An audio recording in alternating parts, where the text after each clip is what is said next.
प्रिय विद्यार्थियों, शुभ प्रभात। Hindi online classes में आप सभी का स्वागत है। आज हम हिंदी में वर्ण के टॉपिक को पढ़ेंगे। वर्ण विचार।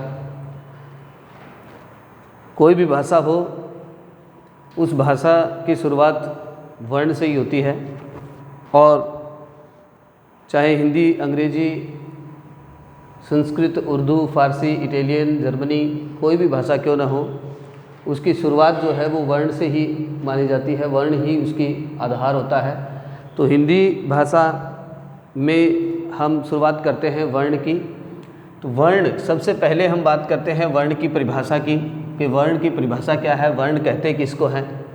तो वर्ण जो है वो भाषा की सबसे छोटी इकाई होती है, भाषा की सबसे सूक्ष्म इकाई, जिसके और अधिक टुकड़े नहीं किए जा सकते हों, उसे वर्ण कहा जा सकता है। या हम ये कह सकते हैं कि ध्वनि के लिखित रूप को जो है वो वर्ण कहा जाता है। भाई जैसे क,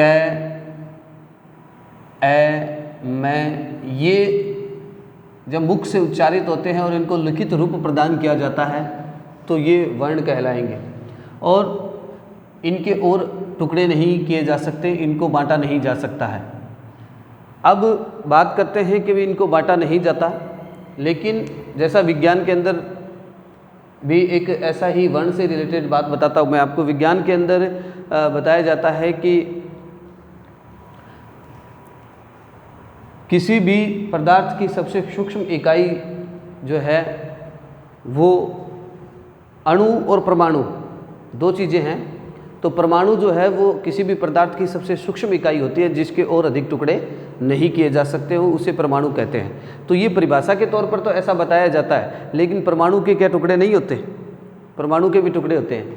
इलेक्ट्रॉन, प्रोटॉन और न्यूट्रॉन में जो है उनको विभाजित कर दिया जाता है। वैसे ही वर्ण की परिभाषा तो ये आती है कि वर्ण जो है वो भाषा की सबसे सूक्ष्म इकाई होती है, जिसके और अधिक टुकड़े नहीं किए जा सकते हैं। लेकिन इसको दो भागों में बांट दिया गया है, इसके दो भेद बता दिए गए हैं, दो प्रकार माने गए हैं। वर्ण जो है वो दो होते हैं, स्वर और व्यंजन। स्वर और व्यंजन में दो रूप में इनको बांट दिया गया है। इससे पहले हम बात करते हैं कि वर्ण जो है वो होते कितने हैं। तो देखिए, कुल वर्ण, अब इससे रिलेटेड कंपटीशन के अंदर प्रश्न पूछा जाता है, क्योंकि थोड़ा सा अंत घुमा करके दे दे तो कंफ्यूज हो जाते हैं। देखिए, कुल वर्णमाला में वर्ण, मतलब वर्णमाला में कुल कितने वर्ण होते हैं, अगर ऐसा पूछा जाए तो कितने वर्ण होते हैं? 52 वर्ण होते हैं। वर्णमाला में कुल कितने वर्ण हैं तो 52 कहेंगे हम। और यदि परीक्षा में ऐसा प्रश्न पूछा जाए कि कुल वर्ण, हिंदी में कुल वर्ण कितने होते हैं, तो हिंदी में कुल वर्ण कितने होते हैं तो 52 होते हैं। हिंदी में कुल वर्ण 52 होते हैं। और वर्णमाला में कुल वर्ण कितने होते हैं? 52 होते हैं। और अगर ऐसे पूछ लिए कि मानक हिंदी में कितने वर्ण होते हैं, मानक हिंदी में कुल कितने वर्ण होते हैं, तो भी कितने होंगे? 52 होंगे। लेकिन यदि ऐसे पूछ ले कि मूल वर्ण, हिंदी में मूल वर्ण कितने होते हैं, अगर ऐसा पूछ लिया जाए कि हिंदी में मूल वर्ण कितने होते हैं, तो होगा 44। हिंदी में मूल वर्ण कितने होंगे? 44 होंगे। यानी प्रश्न जो है, अगर ऐसे पूछा जाए कि कुल हिंदी वर्णमाला में कुल कितने वर्ण होते हैं तो 52, हिंदी में कुल कितने वर्ण होते हैं तो 52, मानक हिंदी में कुल कितने वर्ण होते हैं 52। और यदि ऐसे पूछ ले कि हिंदी में मूल वर्ण कितने होते हैं, तो मूल वर्ण कितने होते हैं? 44 होते हैं। अब हम बात करते हैं कि भी जब मूल वर्ण 44 होते हैं, वापस हम वही जाते हैं, मूल वर्ण 44 होते हैं, तो वो मूल वर्ण कौन कौन से होते हैं? तो वो मूल वर्ण जो है वो इसके आधार पर हम समझेंगे कि स्वर जो है वो हिंदी में माने गए हैं 11। हिंदी में स्वर कितने? 11। और व्यंजन कितने हैं? 33। तो 11 और 33 को जब हम जोड़ते हैं तो 11 और 33 जो है इनका जोड़ आता है 44। यानी जो मूल वर्ण हैं वो कितने होते हैं? 44 होते हैं। मूल वर्ण 44 मानेंगे हम। अब 11 होते हैं स्वर, और उनमें व्यंजन कितने होते हैं? 33 व्यंजन होते हैं। फिर बात करते हैं हम मात्रा की। इनको विस्तारित रूप से हम पढ़ेंगे कि मूल, जैसे हम स्वर के बारे में अगर बात करें कि स्वर 11 कौन कौन से होते हैं, तो स्वर 11 होते हैं ए, आ, ई, उ, ऊ, ए, आई, ओ, औ और री। ये 11 स्वर जो है वो होते हैं, मूल स्वर जो है वो 11 होते हैं। ए आ ई उ ए ऐ ओ औ और री, ये 11 जो है वो स्वर माने गए हैं। और व्यंजन 33 होते हैं। 33 व्यंजन में कै से लेकर मैं तक, कै से लेकर के मैं तक जो है वो 25 हो जाते हैं। कै ख ग घ घ अंग छ छ ज ज ज इ ट ठ ड ड न त थ द द न प फ ब भ म ये मैं तक जो है वो 25 हो जाते हैं। उसके बाद में य र ल व श श और स ये हो जाते हैं। तो 26, 27, 28, 29, 30, 31, 32, ये 32 हो गए। और इसके बाद में एक आ जाता है, ये 33 जो है वो व्यंजन होते हैं। इसके बाद में जो अक्षय, त्रय और ज्ञ है वो संयुक्त व्यंजन के अंतर्गत आ जाते हैं, वो इनमें नहीं माने जाएंगे, गिने नहीं जाते हैं। तो स्वर तो हो गए 11 और व्यंजन हो जाते हैं 33। स्वर 11 और व्यंजन 33। अब बात करें हम मात्रा की कि मात्रा क्या होती है। तो सबसे पहले मात्रा की परिभाषा अगर हम देखें तो मात्रा की परिभाषा क्या होती है, तो किसी भी वर्ण के उच्चारण में लगने वाला जो समय होता है उस समय को तो कहते हैं मात्रा काल। किसी भी वर्ण के उच्चारण में लगने वाला समय जो है वो तो कहलाता है मात्रा काल। और उस समय को मापने की जो इकाई होती है उस इकाई को कहा जाता है मात्रा। और हिंदी के अंदर जो है 10 मात्राएं मानी जाती हैं। स्वर के अंदर 10 मात्राएं जो हैं, 10 स्वरों को मात्राओं के रूप में माना जाता है। ए स्वर जो होता है वो मात्रा में नहीं गिना जाता, ए स्वर की मात्रा नहीं होती है। 10 स्वर जो होते हैं बाकी, यानी 11 में से बाकी 10 जो रह गए, यानी कि ए को छोड़ दें अगर हम, तो बाकी रह गया आ, ई, उ, ए, ऐ, ओ, औ और री। ये जो है वो 10 मात्राएं होती हैं। तो मात्रा किसे कहेंगे? किसी भी वर्ण के उच्चारण में लगने वाला जो समय है उसको तो कहेंगे मात्रा काल। और उस मात्रा काल को मापने की जो इकाई है उसको हम कहेंगे मात्रा। तो ये मात्रा के बारे में हुआ। अब हम आते हैं स्वर के ऊपर। सबसे पहले समझते हैं स्वर क्या है। तो स्वर जो है वो उसको अलग अलग प्रकार से हम समझेंगे कि उत्पत्ति के आधार पर स्वर अलग प्रकार के होते हैं, कोमल तालु की स्थिति के आधार पर अलग प्रकार के होते हैं, उच्चारण काल और मात्रा के आधार पर अलग प्रकार के होते हैं, मुखाकृति के आधार पर अलग प्रकार के होते हैं। तो अलग अलग प्रकार से स्वरों को विभाजित किया गया है, अलग अलग तरीके से हम समझेंगे। तो सबसे पहले हम समझते हैं कि उत्पत्ति के आधार पर स्वर जो है वो कितने प्रकार के होते हैं। तो उत्पत्ति के आधार पर स्वर 2 प्रकार के माने गए हैं। उत्पत्ति के आधार पर स्वर 2 प्रकार के होते हैं, जिनमें पहला है मूल स्वर और दूसरा है संधि स्वर। मूल स्वर जो है वो कितने होते हैं? 4 होते हैं। इनको हमने जब छंद पढ़े थे तब हमने इनको पढ़ा था कि मूल स्वर जो है वो 4 होते हैं, ए, ई, उ और री, यानी ये मूल स्वर हैं।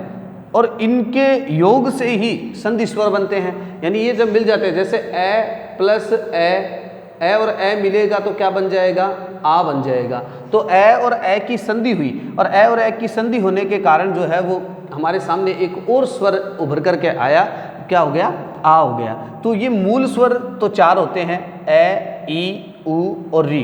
यानी कंपटीशन एग्जाम जो होते हैं, जो प्रतियोगी परीक्षाएं होती हैं, उनके अंदर ऐसे प्रश्न पूछे जाते हैं कि भाई ऑप्शन दे दिया कि निम्न में से मूल स्वर कितने होते हैं, और उसमें ऑप्शन दे दे आपको कि 11, 4 या 5 या 9। अब इनमें से अपने को ऑप्शन चुनना है कि मूल स्वर कितने हैं। तो मूल स्वर कितने होंगे? 4, यानी बी ऑप्शन जो है वो हमारा सही होगा। उसके बाद में यदि अगर ऐसे भी प्रश्न पूछ लेता है कि निम्न में से मूल स्वर नहीं है, निम्न में से मूल स्वर नहीं है, तो नहीं है तो उसमें ए में ऑप्शन दे दिया ए, बी में ऑप्शन दे दिया उ, और सी में ऑप्शन दे दिया ए, और डी में ऑप्शन दे दिया री। अब हमसे पूछ ले प्रश्न कि भी निम्न में से मूल स्वर नहीं है, तो मूल स्वर नहीं है तो इसमें से कौन सा मूल स्वर नहीं है? तो ए मूल स्वर है, उ मूल स्वर है, री मूल स्वर है। अगर मूल स्वर नहीं है तो कौन सा नहीं है? ए नहीं है। ए जो है वो मूल स्वर के अंतर्गत नहीं आएगा, तो इसलिए हम ऑप्शन सी जो है उसको हम सही मानेंगे। तो इस प्रकार से प्रश्न जो है वो, जैसे रिट है या अन्य जो प्रतियोगी परीक्षाएं हैं उनके अंदर ऐसे प्रश्न जो है वो पूछे जाते हैं। तो ये सी जो है वो इसका सही ऑप्शन होगा। उसके बाद में बात करते हैं हम संधि स्वरों की। तो संधि स्वर जो है इनको भी पुनः दो उपभेदों में बांट दिया गया है। संधि स्वर के दो उपभेद माने गए हैं, दीर्घ संधि स्वर और संयुक्त संधि स्वर। दीर्घ संधि स्वर के अंतर जो समान स्वरों को मिलाया गया है, समान स्वरों से जो मिला है बन करके हुआ है, उसको तो दीर्घ संधि स्वर कहेंगे। यानी उसी का रूप जो है वो दीर्घ कर दिया गया है, बड़ा कर दिया गया। जैसे ए और ए को मिलाया, ए और ए की संधि हुई, और ए और ए की संधि होने के कारण क्या बन गया, आ बन गया। तो आ जो है वो अपने ही समान स्वर से ही बना है, इसलिए इसको हम किसके अंतर्गत लेंगे, दीर्घ संधि स्वर के अंतर्गत लेंगे। यानी ए और ए मिलकर के ए प्लस ए मिला तो क्या बन गया, आ बन गया। इसी प्रकार से ई है तो ई भी समान से ही बना है, छोटी ई प्लस छोटी ई मिलकर के बड़ी ई बन गई, यानी ई और ई मिलकर के ई बन गई है। तो ये भी समान स्वर से ही बनी है। ऐसे ही ऊ जो है वो ऊ और ऊ से मिलकर के बना है, यानी अपने ही समान स्वर को मिलाकर के ये दीर्घ बन गया है। तो जहाँ समान स्वर मिलकर के दीर्घ बन जाता है तो वो तो आएगा दीर्घ संधि स्वर, दीर्घ संधि स्वर हो जाएगा वो तो। और संयुक्त संधि स्वर के अंतर्गत क्या होगा, असमान मिलेंगे और वहाँ संयुक्त संधि स्वर माना जाएगा। जैसे ए है, अब ए जो है वो किसके मेल से बना है, तो ए जो है वो ए और बड़ी ई की योग से बना है, इसलिए ये संयुक्त स्वर हो जाएगा। ए असमान हो गया, ई असमान हो गया, दोनों असमान मिलकर के एक स्वर बना रहे हैं। ए और बड़ी ई मिलकर के ए बनाता है। ऐसे ही ऐ जो है वो ए और ऐ के ए और ए के मेल से बना है। ओ जो है वो ए और ऊ के मेल से बना है। औ जो है वो ए और ओ के मेल से बना है। अगर आप इन चीज़ों को समझते हैं तो आपको संधि सीखने में जो है वो आसानी होगी। क्यों, अब देखिए दीर्घ संधि स्वर, संधि जो होती है उसमें जो स्वर संधि है उसका पहला भेद जो है वो आता है दीर्घ स्वर संधि। तो दीर्घ स्वर संधि के अंदर क्या होता है, समान स्वर मिलेंगे, ए और ए का मेल होगा, ए और आ का मेल होगा, आ और ए का मेल होगा, आ और आ का मेल होगा, ई और ई का मेल होगा, ई और ई का मेल होगा, ऊ और ऊ का मेल होगा। ऐसे समान स्वर मिलेंगे तो वहाँ दीर्घ संधि स्वर होगा। तो यानी दीर्घ स्वर जो है यानी आ, ई, ऊ, ये तीनों ही आपस में मिलेंगे तो वहाँ दीर्घ स्वर संधि होगा। फिर उसके बाद में अगर हम गुण संधि की बात करें तो ये मेल होगा, ए और आ के बाद यदि ई और ई आती है तो वो ए में बदल जाती है, ए में बदल जाएगी। यानी ए के बाद ई आती है तो वो ए में बदल जाती है। ये दीर्घ स्वर संधि के अंतर्गत हमें पढ़ने को मिलेगा, गुण स्वर संधि के अंदर पढ़ने को मिलेगा। इसी प्रकार से ये सारे संधि की भेद बन जाते हैं। हमारे स्वर संधि जो है ना वो सारी इस पर ही निर्भर है, यानी दीर्घ, गुण, यण, अयादि, ये सारी जो है वो इसी के ऊपर निर्भर है। वृद्धि संधि की अगर बात करें तो ए और ए, यानी ए के बाद ए और ऐ आता है तो वो ऐ में बदल जाएगा। ए के बाद यदि ओ और औ आता है तो वो औ में बदल जाएगा, ये दीर्घ स्वर संधि है। ए के बाद ई और ई आती है तो वो ए में बदल जाएगी। ए के बाद यदि ऊ और ऊ आता है तो वो ओ में बदल जाएगा, ये गुण संधि है। तो यहाँ मतलब ये संधि सीखने का एक आसान तरीका है। अगर हम इसको सीख लेते हैं तो संधि सीखने में हमारे आसानी रहती है। तो दीर्घ स्वर कौन कौन से होंगे, आ, ई और ऊ जो है वो दीर्घ स्वर के अंतर्गत आएंगे। और संयुक्त स्वर कौन से होंगे, ए, ऐ, ओ, औ, ये जो है वो दीर्घ संयुक्त स्वर होंगे। और ये बने कैसे हैं इनको ध्यान से समझे। ये बने किस प्रकार से हैं, तो ए बना है ए और ई के मेल से, ऐ बना है ए और ए के मेल से, ओ बना है ए और ऊ के मेल से, और औ बना है ए और औ के मेल से। फिर उसके बाद में बात करते हैं हम स्वरों के दूसरे जो भेद हैं वो कोमल तालु के आधार पर, यानी कोमल तालु की स्थिति के आधार पर स्वर कितने प्रकार के होते हैं। तो कोमल तालु की स्थिति के आधार पर स्वर जो है वो दो प्रकार के होते हैं। दो प्रकार कौन कौन से, एक तो निरुनासिक और एक अनुनासिक। अब निरुनासिक और अनुनासिक, निम्नुनासिक जो है इसके अंतर्गत क्या होगा कि जब किसी वर्ण के उच्चारण में हवा निर्बाध रूप से सीधे मुख से निकले तो वो तो होगा निर्नुनासिक।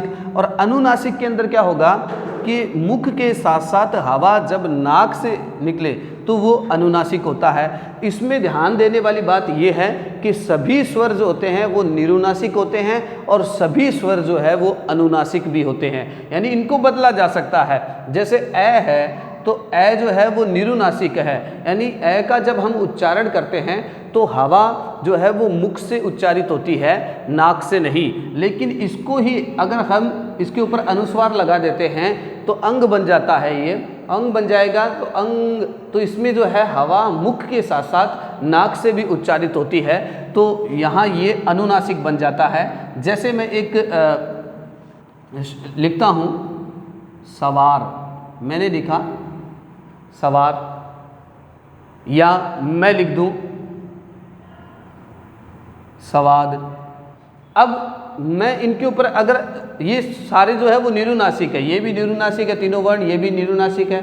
अब मैं इसके ऊपर अगर अनुनासिक लगा देता हूं तो अब मैंने अनुस्वार लगाया, इसके ऊपर अनुस्वार लगाते ही ये क्या बन गया, ये अनुनासिक बन गया है। कैसे, संवाद बन जाएगा, स म, यानी ये नाक मुख के साथ साथ इसकी ध्वनि जो है वो नाक से भी उच्चारित हो रही है, इसलिए ये क्या हो जाएगा, संवाद। तो संवाद मैं की ध्वनि निकल रही है। तो प्रत्येक वर्ग का, यानी वर्ग यानी एक ये अकेला यदि है तो वो वर्ण हो गया। अब इस पंक्ति को अगर पूरा ले, क ख ग घ अंग, क ख ग घ अंग, ये 5 वर्ण जब मिल जाते हैं और एक ही पंक्ति में जो ये 5 वर्ण है, एक साथ जो एक पंक्ति के अंदर ये 5 वर्ण हैं, ये इनका वर्ग बन जाता है। तो ये 500 जो है वो एक ही वर्ग के हैं, यानी इसको नाम दे दिया जाता है पहले वर्ण से, तो क वर्ग कहेंगे हम इसको। और क वर्ग के अंदर 5 वर्ण आते हैं, क ख ग घ अंग। इसी प्रकार से च वर्ग है तो उसमें भी 5 होंगे, च छ ज झ इ।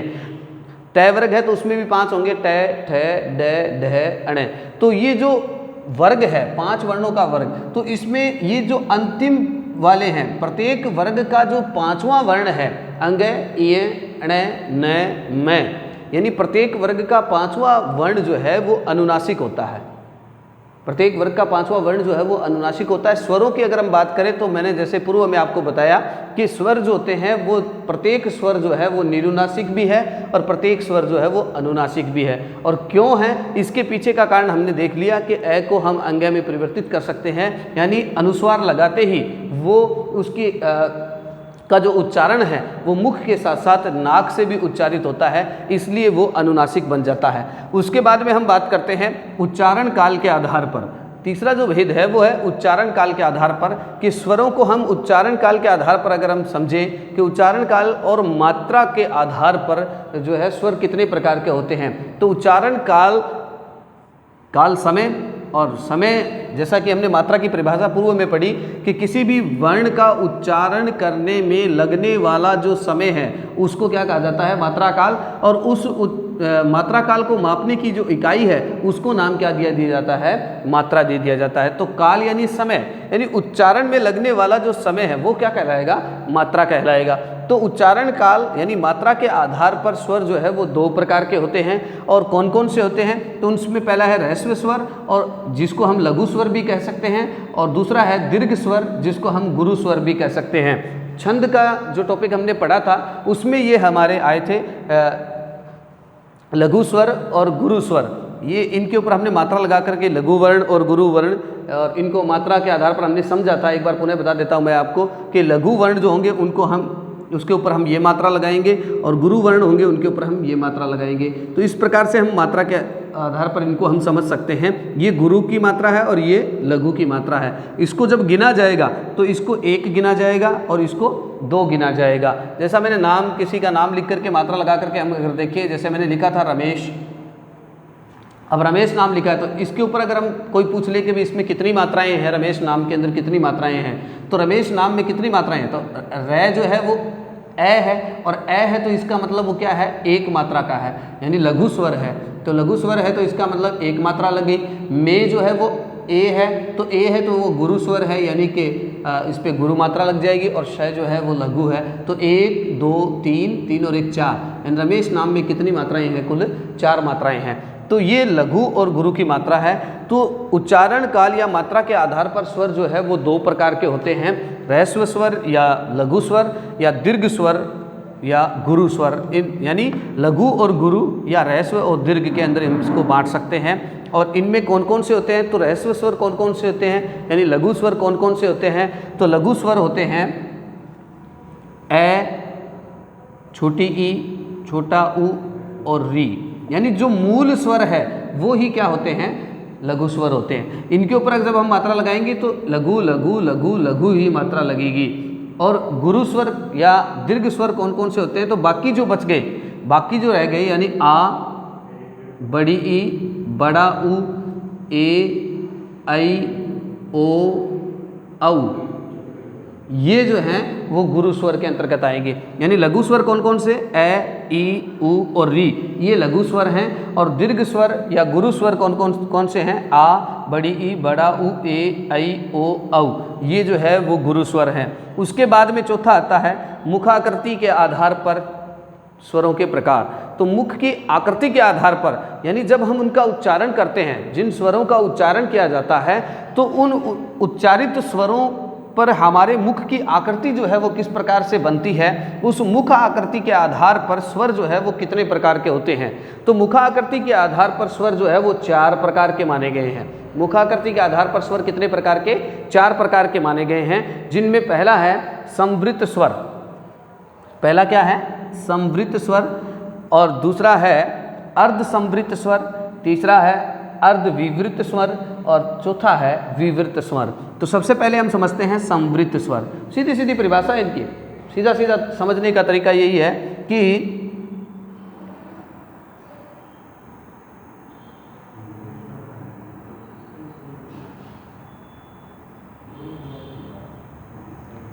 हम सीधे सीधे तौर पर समझेंगे कि संवृत स्वर कौन कौन से होते हैं। तो संवृत स्वर जो है, यानी जिन स्वरों के उच्चारण में हमारा मुख जो है वो पूर्ण रूप से खुले, या हम ये कह सकते हैं कि संवृत स्वर, जिन स्वरों के उच्चारण में हमारे मुख की आकृति, संवृत स्वर जिनमें हमारा मुख जो है वो बहुत ही कम खुले, यानी जिनका उच्चारण करते समय हमारा मुख जो है वो कम खुलता है, बहुत ही कम खुलता है उच्चारण के समय, तो वो संवृत स्वर कहलाते हैं। जैसे ए, अब हम उच्चारित करके देखें तो हमारा मुख जो है वो थोड़ा सा ही खुलेगा, ए, ई, उ। तो जहाँ बहुत ही कम मुख जो है वो खुले तो वो संवृत स्वर आते हैं। इनके अंदर संवृत स्वर कौन कौन से होते हैं, ए, ई, उ, ये संवृत स्वर हैं। उसके बाद में अगर हम बात करें, इसमें ए नहीं होगा शायद, ई है इसमें, छोटी ई, उ, ये जो है वो संवृत स्वर होते हैं। इसके बाद में हम सीधा ये समझते हैं, यानी इसमें तो बहुत ही कम मुख खुलेगा। उसके बाद में विवृत स्वर जो है, इनके अंदर क्या होगा कि विवृत स्वर के अंदर हमारा मुख जो है वो बहुत ज़्यादा खुलेगा। जैसे आ, मतलब पूर्ण रूप से खुलेगा मुँह, आ। अब ये आ जो है वो विवृत स्वर के अंतर्गत आएगा, और बहुत ही कम जहाँ खुलेगा वो संवृत, जैसे ई, उ, इसमें थोड़ा सा मुख खुलता है तो वो संवृत हो जाएंगे। और जिसमें विस्तृत मुख खुले तो वो क्या होगा, विवृत होगा, यानी आ। उसके बाद में अगर हम बात करें अर्ध संवृत की, तो अर्ध संवृत के अंदर क्या होगा, संवृत से कुछ थोड़ा सा ज़्यादा जो है वो मुख खुलेगा। संवृत से थोड़ा सा ज़्यादा मुख यदि खुलता है तो वो क्या कहलाएगा, अर्ध संवृत कहलाएगा। जैसे ए, ओ, ये किसके अंतर्गत आएंगे, अर्ध संवृत के अंतर्गत आएंगे। फिर अर्ध विवृत की बात अगर हम करें तो अर्ध विवृत के अंदर क्या होगा कि अर्ध संवृत से तो ज़्यादा, अर्ध संवृत से थोड़ा सा ज़्यादा, लेकिन विवृत से थोड़ा सा कम। संवृत, अर्ध संवृत से तो थोड़ा ज़्यादा और विवृत से थोड़ा सा कम जहाँ मुख खुलेगा वो क्या कहलाएंगे, अर्ध विवृत स्वर कहलाएंगे। और इनमें कौन कौन से आते हैं, ए, ओ, ये अर्ध विवृत स्वर आते हैं। तो सीधी सी बात है, जहाँ बहुत ही कम मुख खुले वो संवृत, और संवृत से थोड़ा सा ज़्यादा मुख खुले तो वो अर्ध संवृत, और अर्ध संवृत से थोड़ा सा ज़्यादा मुख खुले लेकिन विवृत से थोड़ा कम खुले तो वो अर्ध विवृत। और विवृत के अंदर जहाँ मुख जो है वो ज़्यादा खुलता हो, ज़्यादा बोलने में जो है वो मुख जो है उसकी आकृति जो है वो पूर्ण रूप से खुले, तो वो आ के अंतर्गत यानी विवृत स्वर कहलाएगा। तो ये हमारे जो है वो वर्ण के बारे में हमने पढ़ा। इससे आगे जो है वो हम अगली कक्षा के अंदर पढ़ेंगे। तो धन्यवाद।